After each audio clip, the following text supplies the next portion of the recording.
nerves, you know. Yeah. I mean, that's always been this team's problem, was maybe performing on the big stage. All the LAN events they went to after qualifying for like 4 in a row, they disappointed. It's always been this. Some of the team around them even said, hey, like 1 or 2 of our players actually maybe performing on the big stage. All the LAN events they went to after qualifying.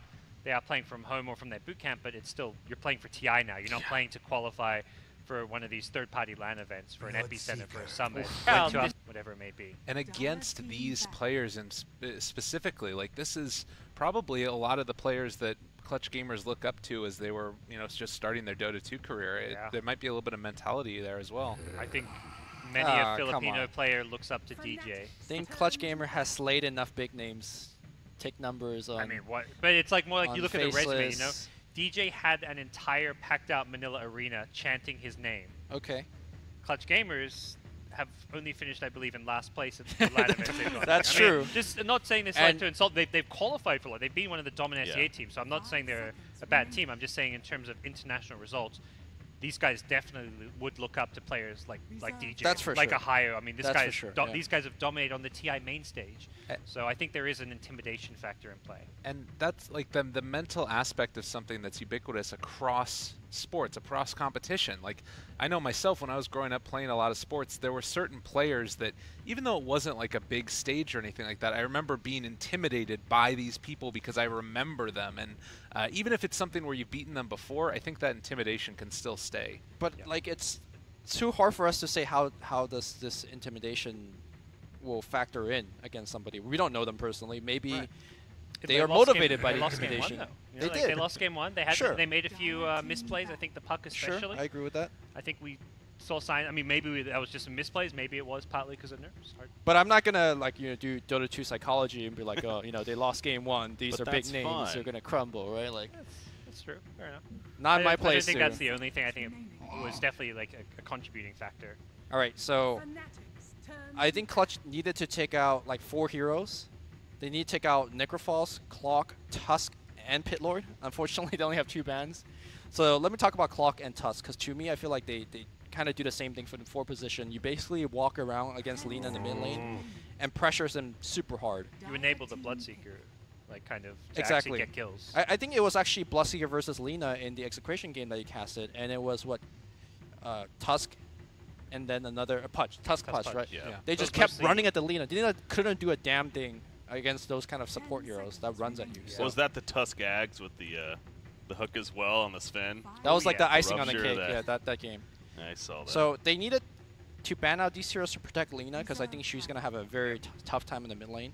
And then I think Pitlord just really makes a Fnatic lineup go. Like you get the Greaves, you get the Pipe, you get the Atrophy Aura. You just have a moving fountain.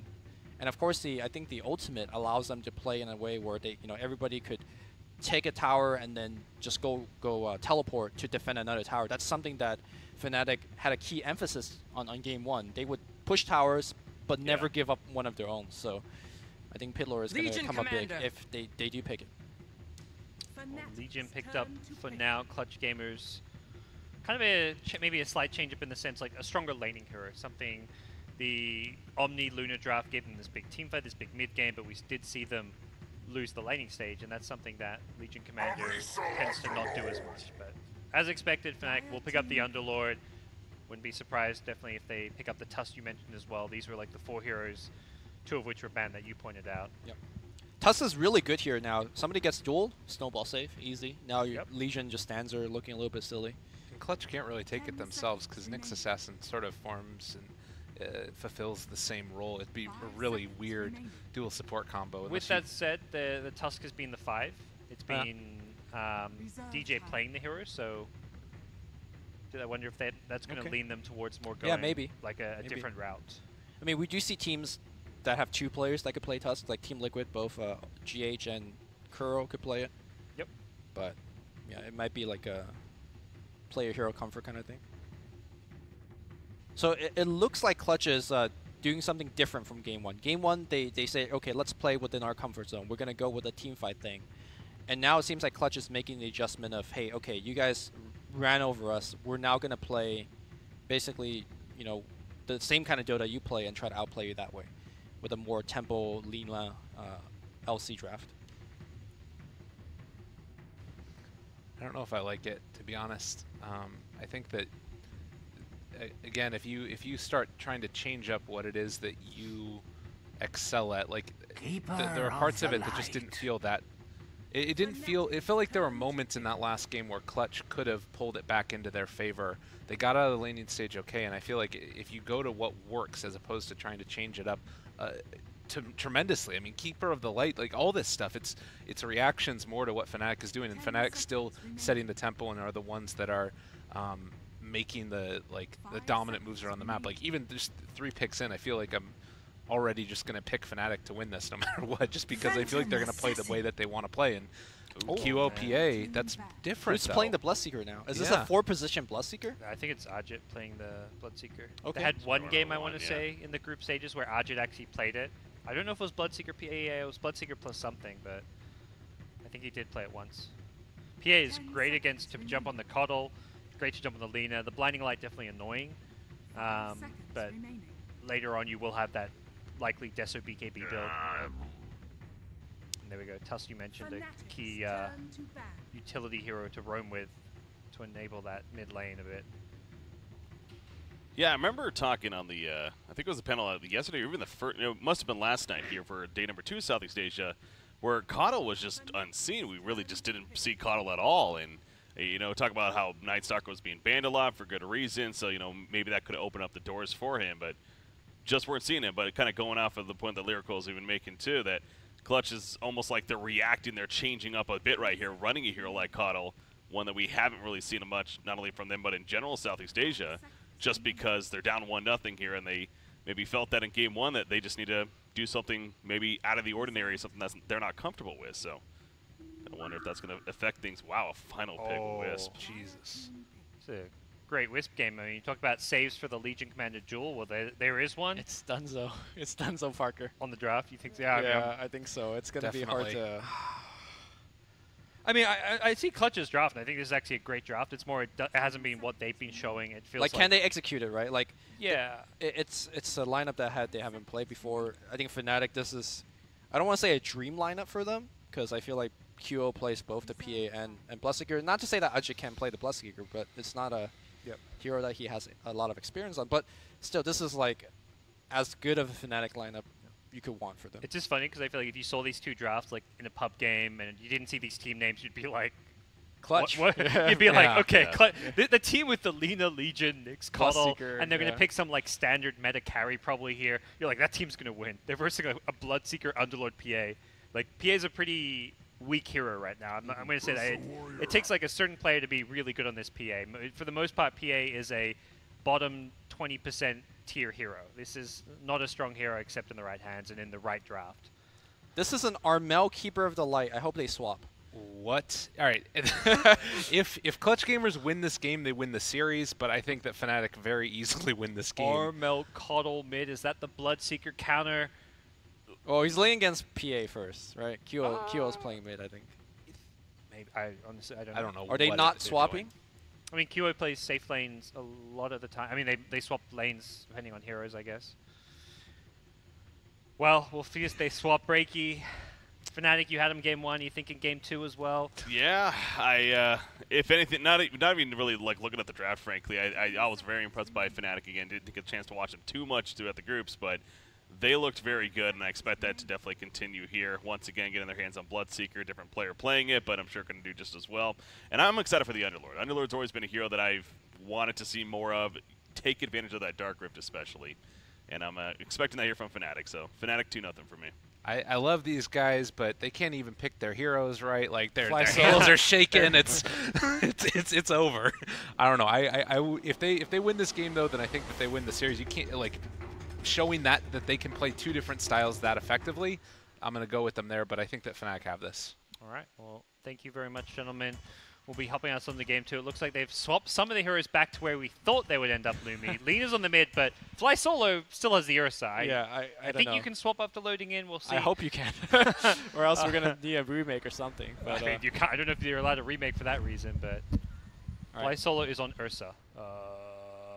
They actually... I'm sure that Valve is going to give them a remake, right? It's freaking playoff. I feel like you shouldn't be... No, honestly, I feel like that is like... You're going to mess around with swaps during... that strategy time, you should like suck it up. That's I mean, your okay, problem. they will take a 5-minute pause and switch Yeah, computers, switch computers, and that's switch true. keys. But to me, it's I don't know. That's on you guys for doing that. That's tricky stuff. All right, it's 5 solo Ursa. Are we? Don't do this to me. Can we try? We can't swap. Yeah, I knew it. I knew it. I mean, that's on them. Yeah. That is on them. Swap computers. Can we remake? All right, I like how we went through I'm this. just like, I don't think they should be allowed to remake, but whatever. I mean, Fnatic are gonna be good guys, obviously, but still, that's just like, you know, you just shot yourself in the foot. You don't get to take that back. But it looks like we will have a remake. So, well, an entertaining start to game number 2, as it looks like there is disconnects all over the place. We won't be seeing a fly solo Ursa. All right, am I hitting lead game? I click lead game. You know, We talk about like mentality of a game going into it. If you have to remake because you can't pick your heroes, like that is not a good sign for the game of Dota 2. Are we being Dota 2 psychologies again, or what else do you want to call that? If you lose like that in the last game and then that happens? You could just misclick. No. Tilted, no? Lumi, I don't tilted. know. They're tilted. All right, they're tilted. Okay, I mean, if you're misclicking your hero, that means you're gonna be misclicking spells in the game. I'm gonna start writing on the board too. For shame, Clutch Gamers. Add Clutch Gamers to our for shame. Oh no! I feel so bad though. That's a little. Like that's a little too much. No. I really feel like it's a team that like they have so much potential and they've proven themselves to be a very strong team when they can like execute their strategy the way that they want to. But I don't know. There's just it feels like there's these little mental bugs. Psych PhD. I'm not doing it. No, don't. I haven't. Said You're being looped in, I guess. All right, everyone else. Psych majors and all that stuff. Yes. Do you see a lobby, Lumi? I'm not seeing. I don't even know if the admin's here, right? The admin didn't say anything. Yeah, It's like I hosted my lobby, my job's done. They said admin question mark and then they just left left anyways. All right. Well, We might be here for a while. Other regions are starting. Europe and CIS actually just kicked off. Yep. I believe. Singularity. Oh yeah, you versus see at the Danish bottom right Bears. there. Yeah. Ooh. Singularity fancy is stuff. good. Yeah, that they team are. is legit. That's the former Ultimate Attacks right there. Yeah, they're impressive. Them. We're searching captain's mode. It's all pick. That's why we can't see it. Oh Good no, I call. can't see it either way. Just kidding. You That was know, a I good thought thought. I'd figured it out. I'm gonna search all game modes just to be on the safe side. Yeah. But All right. All game Oh, I modes see are it. region. it's there. It's there. One other thing too about NA. So Wheel ended up losing to DC. So DC beat Wheel after Complexity beat DC. So now it's Complexity versus Wheel. They're playing right now. If Wheel beats Complexity, it's once again going to be a 3-way tie. Wait, so you said DC beat Will? DC beat Wheel, Okay. yes. But if Will lose, then Wheel is If Will eliminated. loses, then Wheel's eliminated. It's DC Complexity going on. Will lose. Will Wheel lose? That's the question. That's hard for me to say. Did you say will, or did you say will they? Will lose. Will lose, will or lose. will lose? That is Do we need to write down the board too? I Make feel like use of this that board. reminds me of The Simpsons, where you're just like writing the video intro, where you just Yeah. write those Over lines again. over and over. Yeah, it is 5:30 a.m. right now on the East Coast. So I feel for these players, man. And I don't know what's going to happen if it ends in a 3-way tie again. Like, what are they going to do? Is it going to be a time? But can they really do it based on time? I mean, that's really shitty. So I know. I don't know if it was last major. One of the majors, the rule was you would do a second round of tiebreakers, so they'd play 3 more best of ones, and if it remained ties, then they'd use time only for the second set. Yeah. So it's like the first set you're playing, you don't have to worry about time, you're just playing Dota. But then you know. But then you know for the second set, it's like, we can't do this endlessly. The time for this That's tough, second set, but I mean, then you're playing till like, what, 7 a.m.? Exactly. There gets to a point where you that has to be, like, these are human beings, man. I don't care. They're gamers, sure, but come on. That seems ridiculous. The outcome isn't true to the teams. You're because- just saying who can stay up the longest at that point. And I guess the other thing to say is that it's a tiebreaker, but it's also a testament to how evenly matched they are, I guess, as well. That if you're going through, like, you get the same record, and then after that, you can't break it through tiebreakers, and they can't break it through a second round of tiebreakers, then maybe it really does just to come down to you have to figure out something. You obviously can't send that many teams on into the PSL style. It brought up an interesting on on a podcast show that I host. I actually had a discussion about this this very topic this previous week, getting ready for this event. And one of the things that was brought up, the idea that maybe they would have been better off running more of this Swiss format, because what the Swiss format would do, it would, one, ideally eliminate teams that are ultimately out of advancing on. They wouldn't have to play extra matches that are completely unnecessary later on. Yep. And then two, it eliminates the idea of tiebreakers altogether. They ran Swiss at Kiev. But why they wouldn't do it for this, honestly, I'm surprised they didn't, because it went well at Kiev, I thought, and it got good reception. I don't know if it was because maybe it just didn't behind the scenes, or they looked over that, but Swiss format would have been fun to see it, I think. I think it would have been great. I think the big thing is having formats that avoid meaningless matches. Yeah. Because then casting, like as an example, like some of the NA matches you cast with Charlie towards the end, where it's overpower versus Starboys. Overpower, yeah. Those, it's great these teams got a chance in the regionals, got to play regionals, but once they're actually eliminated, they shouldn't be playing more matches. Yeah. And it was 70 minutes, too. Somehow, it went 70 minutes. But it was great. Yeah, I'd love to see new formats brought in. But picks are coming out, guys. The picks. Same heroes as we just saw. For those of you just tuning in, this is Game 2, Fnatic leading 1-0. Guys, any final thoughts on what we're going to be seeing I still here? like Fnatic. Still like Fnatic. Nothing's changed. Even more so, I like Fnatic. Yeah. What just happened. All right. Well, we'll be hopping in a sec once we get our all-pick stuff underway, and I don't think we'll see any shenanigans. No messing around with who's picking what. They're not even trying the swaps this time. No. Well, it's all picks, so you get to pick your own hero. I mean, they did No, captain they mode CM. They did captain CM. for stats. So otherwise, I think it doesn't. It isn't. The data isn't stored. It doesn't like count. That's order. nice of them. Good. Helping out the stats, folks. Yeah. Nahaz is happy.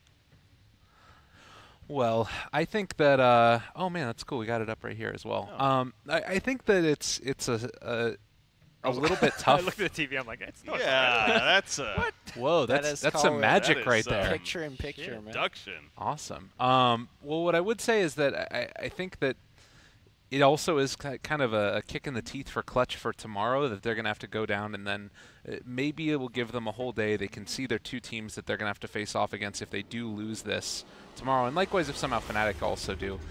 But it's still tough. It's going to be a tough series no matter where it goes to for the GSL formats, and I think that in a lot of ways, both of those teams that are waiting in the lower bracket are going to have a tough opponent to face off against.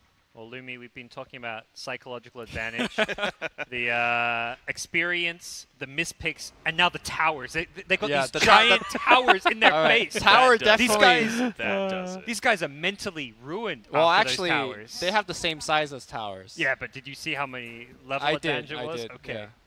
Well, we're gonna get in. Thank you, Breaky. Thank you, Lyrical.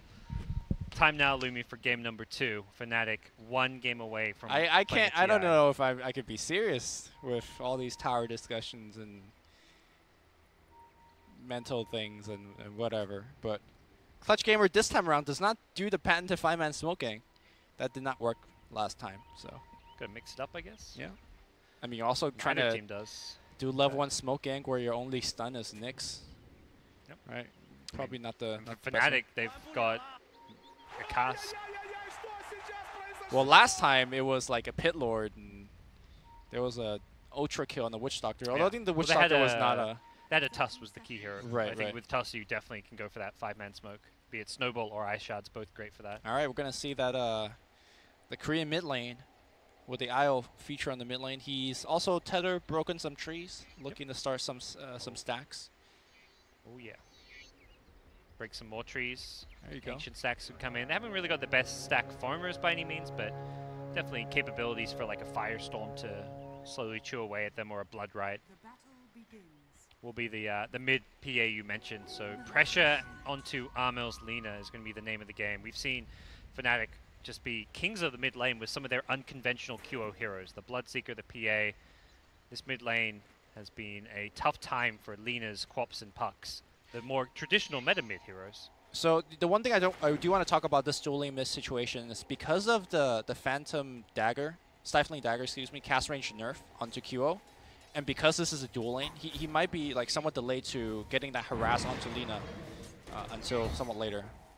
Well, Febby has bottle, but needs to take damage before he can actually heal up QO. Oh, don't worry, he'll yeah, he's easily take some damage. He's like, hit me with the Dragon Slave. Come on now. QO is getting wrecked right now. You think Armel should have gone Magic Stick first item? Holy Ooh, crap! Is that a first blood? How Oh did my that? god. How did that impale land? He tethered as he got hit by it. I think so. I think he should actually, like, before he sends up the bottle, that's the Magic Stick should be. Well, I mean, should he have had it as a starting item? He'd have like 4 or 5 charges right now. maybe the stats is quite nice. Could have had like Clarity Mantle and bought out the rest of the null later on, but Sure. yeah. But the Magic Stick, no, Clarity coming out. Interesting. Sorry. I would like to see a Magic Stick early, but I think like the longer you go by without getting a Magic Stick, the less value it is. Yep. Because you want to start building up those charges early. Is that Armel's Clarity? You think he's gonna get a full usage of that Clarity on the mid lane? I don't think so. Good luck. I'm surprised even. Yeah, now he gets the Magic Stick. Maybe he bought the wrong thing. Oh my god, the mental attack is real right now. Buying the wrong items. Yeah, the Clarity does not seem like an item you're going to get much value out of as a mid laner. Maybe, like you say, misplay. Side lanes, anything crazy happening? Ohio gets a 1v1 against an Ursa. Yep. It's just going to TP in with the Magic Stick. That is a tough lane for Ohio, I think. Yes, absolutely. Seen some Ursa 1v1 against Omni. This is, I think, a much tougher matchup for the Underlord since he doesn't have degen and a lot of other things going his way. Febby looking for a rune, does not get it in the top. It spawns bottom, which is always a key thing for Io's mid lane dominance is whether you can get those runes or not. And so far, does not find it. Can fall back to the jungle and pick up a bounty, which is exactly what Febby is going to do. Yeah, but that's one less rune that the Pit Lord could get. I think the Clutch Gamer supports are doing an excellent job just hounding the runes everywhere they go. To be fair, though, that is a lot of support time being invested just for this. The one lane that we haven't really touched on too much is the Legion plus the Kato duo off lane. This is actually one of the more famous kind of pressure your safe lane setup. Yep. And Bloodseeker, I think one of the more resistant hero to something like that because once those nukes have been expended, he could just get some health back from the creeps. Yeah, I think Bloodseeker's fine against the pressure, but at the same time, they'll just be likely trading farm a bit. Legion and Bloodseeker can see both have alright CS so far.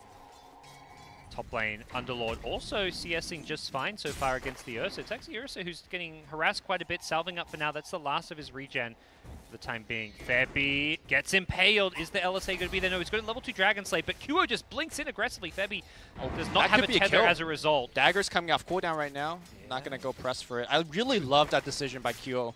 Normally, you see your support being gone on. You kind of just back off, hope your support doesn't die. But by going on hard on Armel, keeps the support alive. Yep.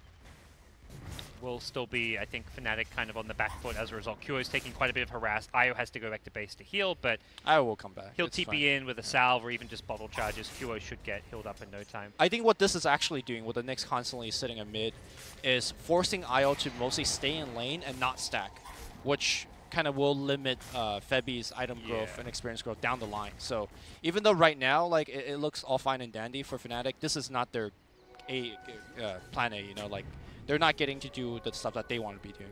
Febby does get lucky this time with the top rune. I say lucky, it's 50-50, but... I mean, he just supported back. He had a full bottle anyway, so... he used his charges to heal QO. Oh, okay. He was down to, I think, 1 out of 3.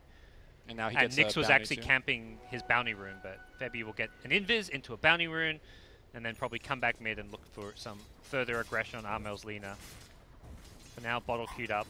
May want to consider even the boots earlier against the PA's aggression, but we'll be hoping his Nyx can provide some support in that situation. Yeah, but I think the mid lane has been won by Fnatic. If you look at the level differential, QO is higher level than Armel, and he's got an IO sucking experience majority of the time. So I guess the Nyx has been doing similar, though, I'd say.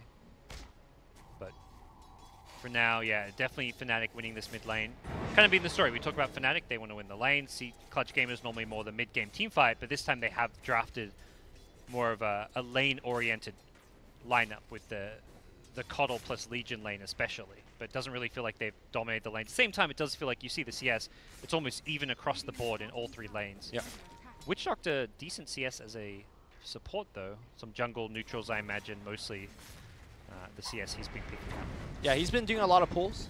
Bloodseeker, one of the better heroes to kind of tank towers, or tank under the tower because of his ability to regen HP. So you can do that as a support for the Bloodseeker. Ajit is about to hit 6, so people need to have some TP. And that's the one thing that I've noticed about Fnatic drafting and Bloodseeker. They will always generally draft at least one, if not both supports having stuns. Because early on, the Bloodseeker will be ganking most likely with the support, so you can't TP out against the Rupture. It's not just Ajit 6 coming, but QO hit 6 in the mid lane. Bottom lane, they have gone in, and Ajit going to get vision with it being low, but the Shrine is there, so we'll get back to it, kept safe. That was the IO rotation. Mid lane's been abandoned by Lina, and I want to say it's kind of a necessity at this point, because QO with level 6 phase boots has pretty much a free kill on Lina if IO is there to kind of back him up with a tether when he goes for a dive. Even if IO's not there, if Lina misses the LSA under panic, you're just dead. Here QO just instantly blinks in, looking for a crit. The LSA does get dodged. Nicely played by QO. RIP right here. Armel's going to go down. Coup de Grace gets the kill. The TP comes in. Essentially just getting some experience after this. It kind of looks like a well-timed crit, but he has that kill even without. He could just throw another dagger if he needs, so crit or no crit, that was going to be a kill. Could be another one here. DJ comes out of nowhere with that casket, and that is 2. Rappy goes down to the Rupture. I guess no TP out there. Fly Solo is going to pour it out. Can we get a crit?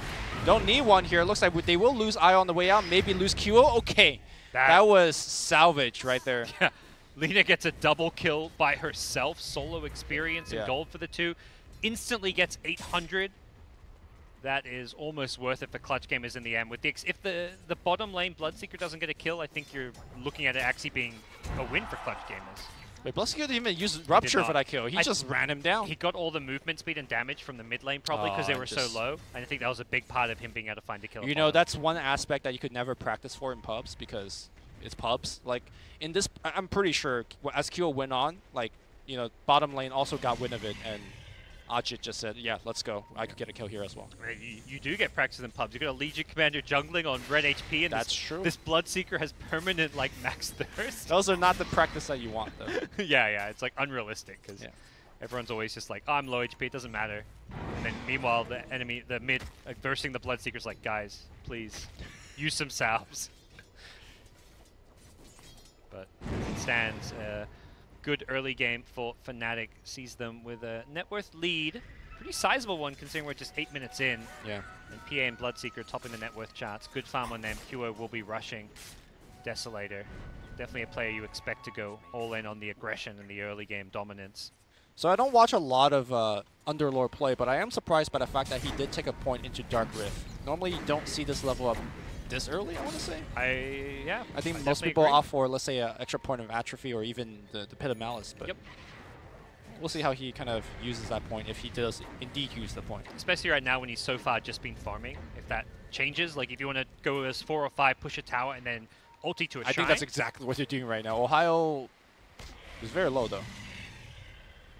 PA's going to stay mid, but here is the Rupture. Who can he find? They know it's coming. Look at the position here. Gabby's in the trees. Nyx might tank one for the team. Ohio did pop the smoke, but Nyx immediately retreats further back, and it's clutch gamers. Level 8 Lina coming in. They do need to be careful. PA, I imagine, does have a TP scroll. Could rotate up here as well. Febby is healing Ohio's Underlord for now, and here's Armel running in, gets the 2-man LSA. The Rupture underneath the tower. Instantly, Febby gets deleted. Looking for DJ as well. He's going to go down to the last right click. Dark Rift out, and then not going to get the kill on the Nyx Assassin while this is all happening. Ohio actually may. He's very close. He gets it with the creeps. He has the ultimate turned on, so he's like, I could do whatever under the tower, and he does. But great play here by Clutch Gamer. You know, even though they did lose the Nyx, that was a great rotation. They picked off the 2 support, and Lina just gets back in the mid lane. Again, still have to worry about getting solo killed by QO. I think he's well within the mercy of them coup de grace procs. If he gets a Stifling Dagger crit, and then he may just want to blink in, because that's going to be Lina down to like sub half HP, around a third HP. Then you blink in, all you need is one. Like, if you get an insta crit as well, it's definitely a kill. Oh god. Yep, that is misses the LSA because... I mean, you can't actually... if you're throwing the stun in front of you, QO knows, and he's just going to run past you, and it's a guaranteed miss. And if you don't throw it in front of you, he just keeps hitting you. And you've got to throw the stun, but at the same time, it's impossible to land. Yeah. But if you throw it behind you, then he's not going to run behind you. I think what you can do is turn to run and do the stun where it's like at your feet. So it's kind of like on top of you, but even that is, I don't even know if that's... The problem with that is that the dagger is... Okay, I'm going to point to say that even if he hits the stun, I think he might still die because the dagger cooldown on QO is so low. Yeah, I don't Landing know. it with tether movement speed and phase boost is probably... I've just seen QO dodge every single LSA. Right. Going back 2 games ago when they were versing Mineski, was it? Or Execration. Yeah. And also this game. I think this guy has just played this mid matchup too many times. I cannot say that Armel has played this mid matchup enough times. Ajit is going to continue his residence in this top lane. Early Drums, drums. yeah. Something different. Very different. I guess I mean, he's the kind of solid core. He's the one who takes low risks. Yeah. Speaking of some risks, Fabi looks like puts himself in too much danger at mid. Nyx rotates in. That was a Vendetta Impale.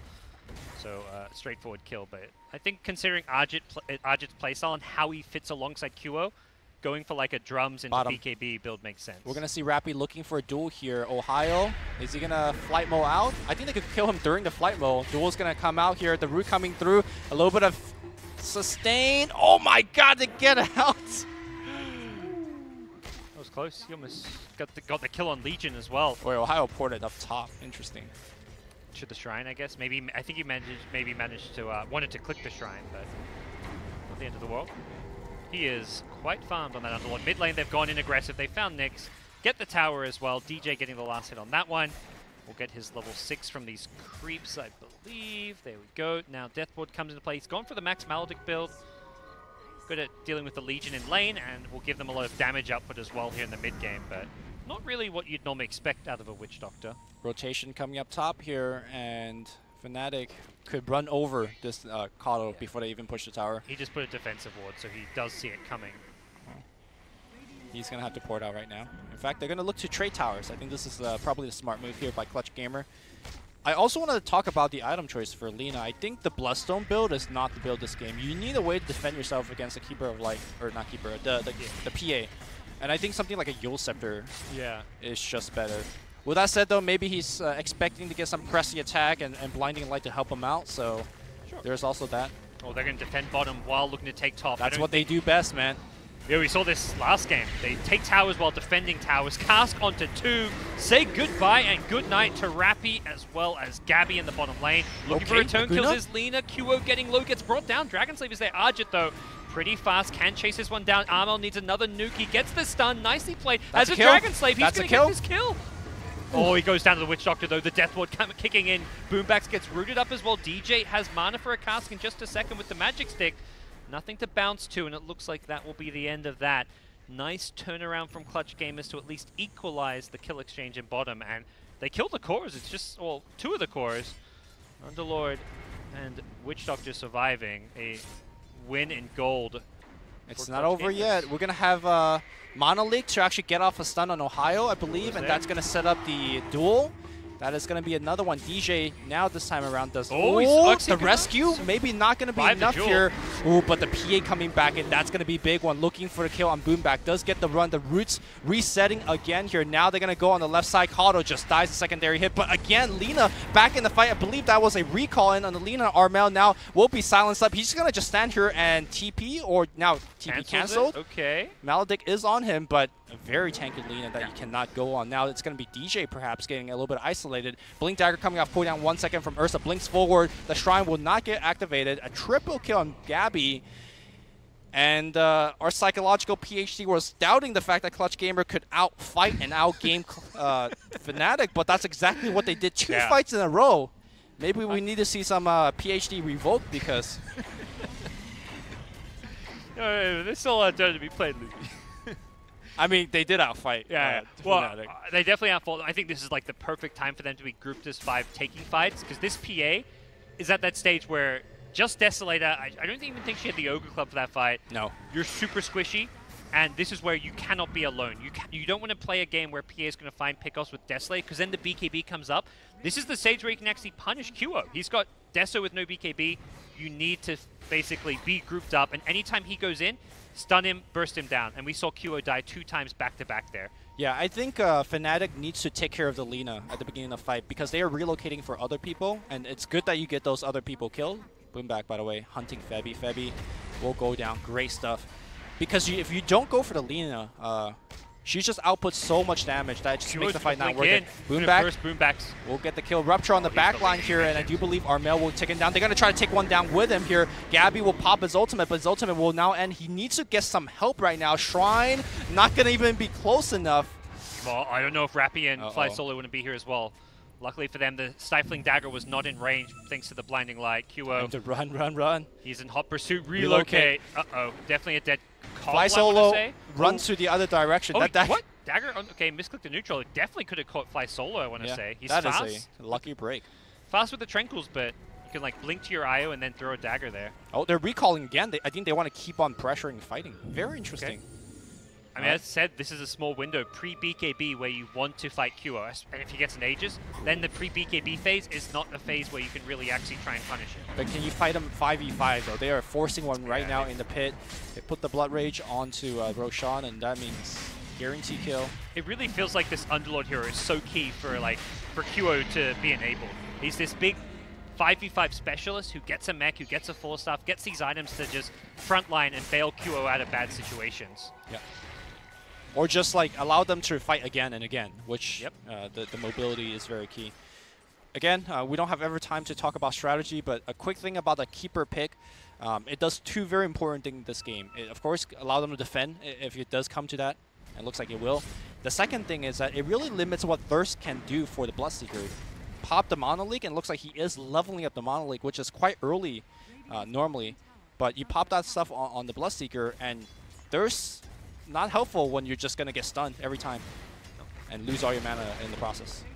First tower of the game goes down for Clutch Gamers. Definitely a sign of how this early game played out. QO has Aegis, but does not want to go in. I think a good call from him. He was kind of alone. They're looking to find a fight top and then relocate in. Boombacks is there, as is the Ursa. Question is, will they get jumped first at this bottom lane? I think Clutch Gamers realize what's going on. QO bottom with the IO. Very common setup. You send 3 heroes to the enemy side of the map, try and engage, start a fight, and then relocate in.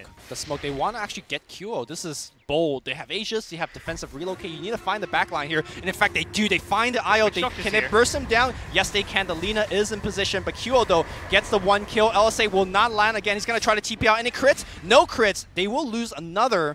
So trading 2 just for an IO kill.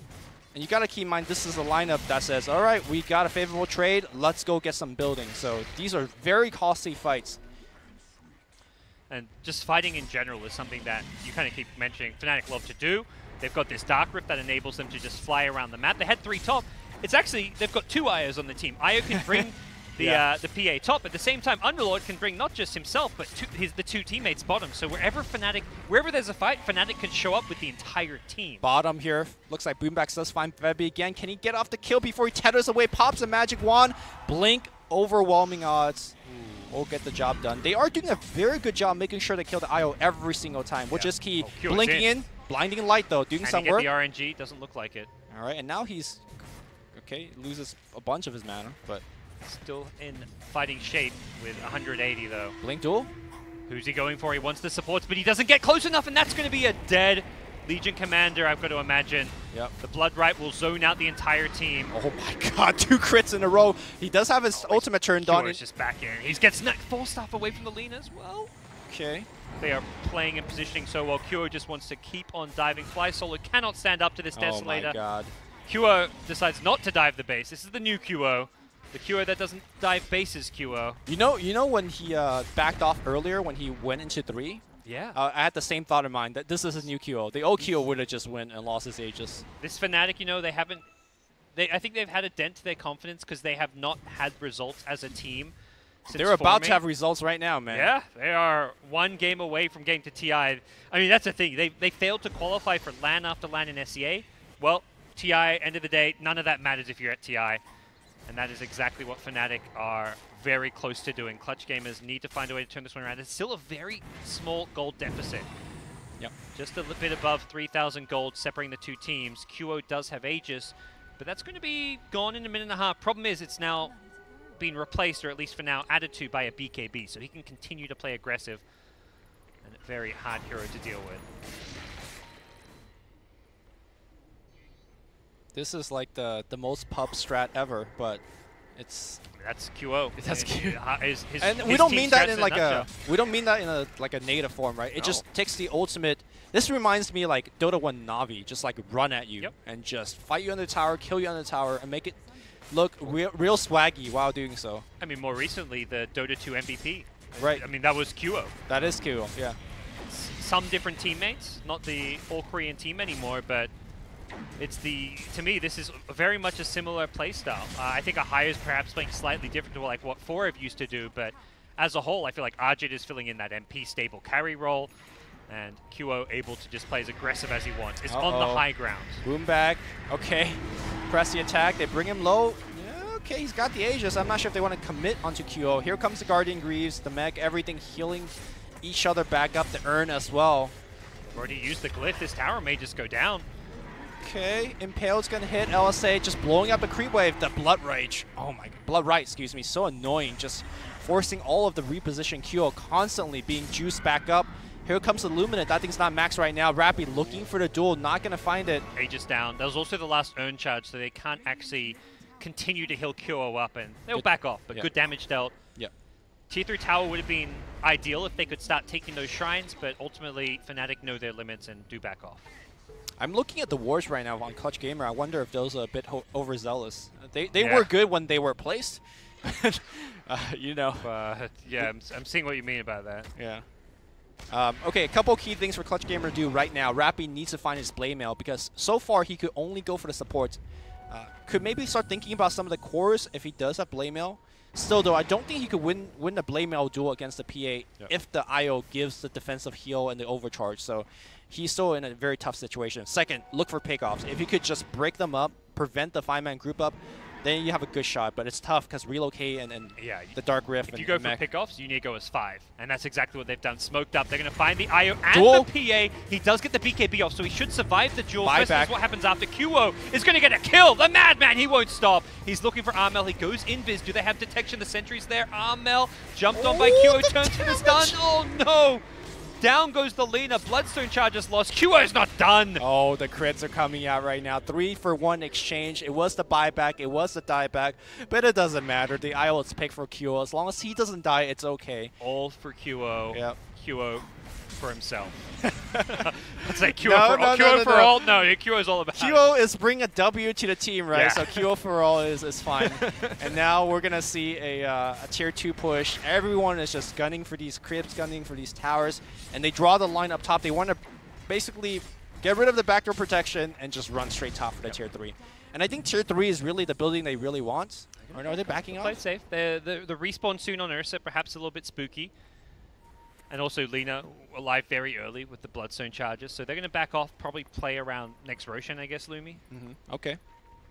Or just finding pickoffs, you know. They've got the high ground here. They've got great ward coverage around this top Dire jungle. Even around that Dire Ancients over on the right side, they've got a ward blocking a medium camp. But that's mostly just to give them some vision. You know, I think just now we're talking about what Fnatic's doing, but I was trying to figure out what Clutch Gamer can do, and I just can't, for the love of God, come up anything because they try everything. They try to fight them, you know, they try to look for ganks, they try to 5-man smoke, and nothing has really worked out. And I think that play there was the perfect play. It was just QO BKB before the duel. If he doesn't do that, they get both kills, and it's a huge win for them. So just unlucky. Like, can you make the same play again, though? At this time, they're expecting I think you have to make the same play. You have to keep looking for those. I mean, you said pick off Dota. I think that is the play. Hope that you can be a little bit faster, or QO is going to be a little bit slow with his BKB. Okay, well, hoping is the key word here, I guess. Yep. I mean, a lot of it comes down to vision. If you have vision there, perhaps you can just instantly blink on the PA with the Jewel, but they didn't maybe have the exact vision they needed. Boombacks on the Nyx, definitely a good scouting hero to have, and something they can look to play around. Scans flying about, hits absolutely nobody. The next item I want to talk about is Armel working towards a Silver Edge. Yeah. So, I mean, getting rid of the blur is decent. And, of course, actually applying that minus 40% damage output on PA can be extremely relevant. Yeah, I think it's really nice just because it means Gabby doesn't have to go for any kind of MKB himself. He's going straight into the BKB, so he doesn't get kited around by stuns, and he can actually fight better. And this means Lina kind of allows the Ursa to do more damage in a fight. Yeah. What an interesting item build on our Pit Lord. Normally you see Greaves and Pipe, but Solar Crest I guess is pretty common, but the Force Staff, I guess it combos very nicely with Ajit's ultimate, but... He did this I think I game remember as you were well. talking about it in the Last bottom time he went fight. 4-staff before the mech. Okay. He's really... I mean, this is a higher. He's the definition of the selfless off-lane player, I feel. Always, I mean, in the old days when he was playing with Mushi, me and Winter would always joke about how this guy is just like always there babysitting Mushi, making sure he has a good game. And Force Staff is that kind of positioning item. And as an offlaner, he's going to farm it faster than any support can. They do have one on the Witch Doctor as well. I mean, now. it's never a bad item, so it's like one of the most OP items in the game, in my mind. Everyone can buy it though, so it's like it's equally OP for both teams. I'm starting to believe that Root should like prevent Force Staff from being used. That'd be kind of cool. I mean, it stops so many other escapes. DD Rune, is he going to use it for Roche or save it? I'd like to see him save it. Sure. Yeah. Where's Underlord going? Oh, he's heading to Roche. He knows he needs to be there, but we'll see if the Dire team can stop this. Nyx is in the neighborhood. Warrior Snipe, maybe? Got him. Yeah, Or not. Not got him. Can they definitely can't. That's the actually other crazy thing about Firestorm owns Roshan. Well, I think it's more of the Blood Rage that also owns That's Roshan. But yeah, Firestorm actually does an absurd amount of damage to Roshan. Does he not have any like resistance to the percentage? He has I some mean, sort he of, has crazy high. I mean, the magic resistance of Roshan has been nerfed over various patches, but I remember the first time I started seeing Underlords in the meta, and then I saw teams killing Roche. I was like, holy shit, how's that Firestorm like? I mean, Firestorm did like 20% of Roche's HP on. They have Blood Rage, Solar Crest, and a PA. Or PA double damage, right? So Blamelel duel, is this the time? I mean, he's got Aegis, so not worth throwing your life away when you don't have buyback, perhaps. Well, that tower is about to be thrown away, so Kyo is coming and he demands some sacrifices. Oh god, the Force Staff, and now he is in. The pressing attack gets him back out, but the Rupture is still on him, and he now has to Sudoku for his team. 34 seconds without the Lina, tier 3. Okay, good blinding light. You know, just buying every second that you can. Kyo with the Solar Crest up front, still looking very healthy. And now there is oh, daggers are flying out. That is a bash and a crit at the same time. Kyo just ignoring the heroes, focusing on objectives. Well, he's on a hero now and going hard. Fly Solo will not survive. Ursa needs to pop his ult. He pops the BKB. They don't care. And now it's QO going inside the base. He still has Aegis and BKB, not triggered anything just yet. Gabby's BKB is going to wear off. They get the duel, but there's an IO tether immediately. He's losing this duel and losing it badly. Next is the Nyx. 1k crit from QO. Easily demolishing CG. The creeps are still in the top lane. Siege creeping in the range tracks. This means they can actually take the mid lane as well.